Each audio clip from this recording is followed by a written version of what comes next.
Maintenant, j'inviterai la mairesse de Longueuil et présidente de l'agglomération, Mme Saint-Hilaire, à venir nous dire quelques mots.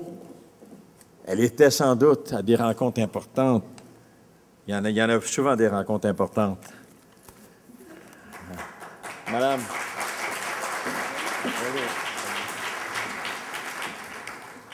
Alors, bonjour à tous. Merci, M. Maisonneuve.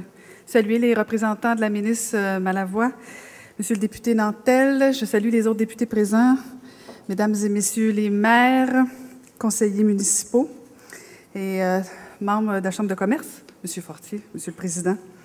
En fait, je suis très heureuse, oui, et vous savez, j'ai un nouveau passe-temps qui est de courir, mais je suis venue ici vraiment à la course. J'arrive de Montréal.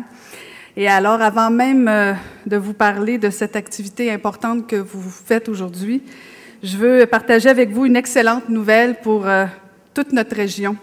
Je sors en effet d'une conférence de presse, vous en avez sûrement entendu parler, au cours de laquelle le gouvernement du Québec a annoncé, enfin, notre fameux SLR, qui est le mode de transport collectif qui sera choisi pour le pont Champlain. Et je peux le dire, très franchement, c'est une très, très grande victoire pour toute la région.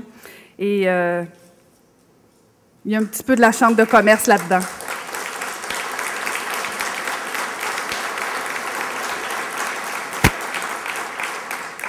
Et quand ça n'arrête pas de bien aller, ça va bien.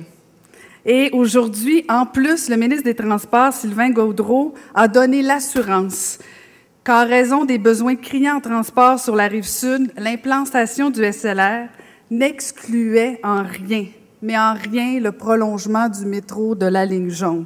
Alors, la mairesse est très, très contente.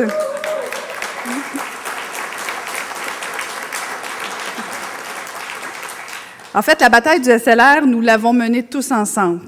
Le SLR, nous le disions depuis très longtemps, c'est le meilleur choix pour notre région en matière d'environnement, en matière d'aménagement urbain, mais aussi de développement économique. Et nous sommes très heureux que le gouvernement du Québec y donne suite. Alors, revenons au sujet aujourd'hui du lancement économique de l'autoroute 30. Le parachèvement de cet axe routier constitue évidemment une opportunité de développement extraordinaire pour Longueuil, mais aussi pour toute la Rive-Sud. S'il est vrai que l'essor économique de notre région passe en grande partie par l'autoroute 30, il passe surtout par la vitalité et la prospérité économique de la ville de Longueuil. Parce que Longueuil, c'est aussi la ville-centre qui te doit de jouer un rôle de premier plan dans la dynamique économique de notre région. Cette vision fait partie intégrante du Longueuil 3.0 que j'ai déjà présenté justement à la Chambre de commerce en février dernier. Elle constitue pour nous le pivot de notre stratégie de développement régional. Dans le Longueuil 3.0, notre engagement est d'agir en partenariat avec les forces du milieu. Les atouts de Longueuil, présents autour de l'autoroute 30, peuvent profiter à l'ensemble de notre communauté régionale. Je pense notamment, vous l'avez effleuré tout à l'heure, à l'aéroport, qui joue un rôle déterminant dans notre dynamique économique et à l'importante superficie de terrains commerciaux et industriels situés dans l'axe de l'autoroute 30, pouvant accueillir des entreprises axées sur l'industrie de pointe. Et pour concrétiser le Longueuil 3.0, notre projet vise aussi à bâtir des nouveaux milieux de vie planifiés autour des grands pôles économiques et à proximité des axes de transport en commun. Ces actions permettront de générer des retombées pour l'ensemble de notre région. Et Longueuil, en tant que noyau fort, est le gage d'une grande Rive-Sud dynamique et prospère. La question du transport est primordiale si on veut assurer l'essor économique de la région.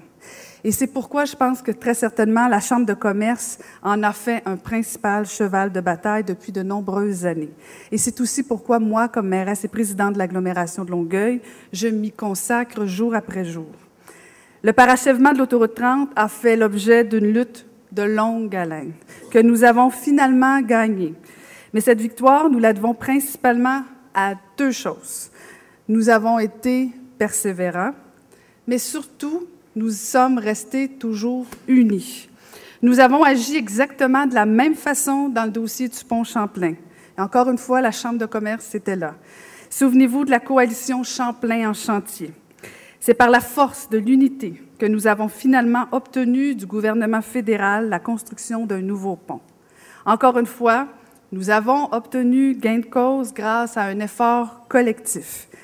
Alors, c'est par l'implication de chacun de nous ici aujourd'hui, qu'on soit issu de la communauté d'affaires ou de la classe politique, en campagne électorale ou pas, que le nouveau pont Champlain deviendra une réalité d'ici quelques années.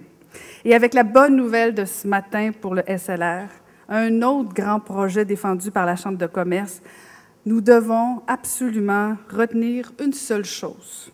Ce n'est qu'ensemble que nous pouvons relever tous les défis qui nous permettront d'assumer notre destin et notre développement.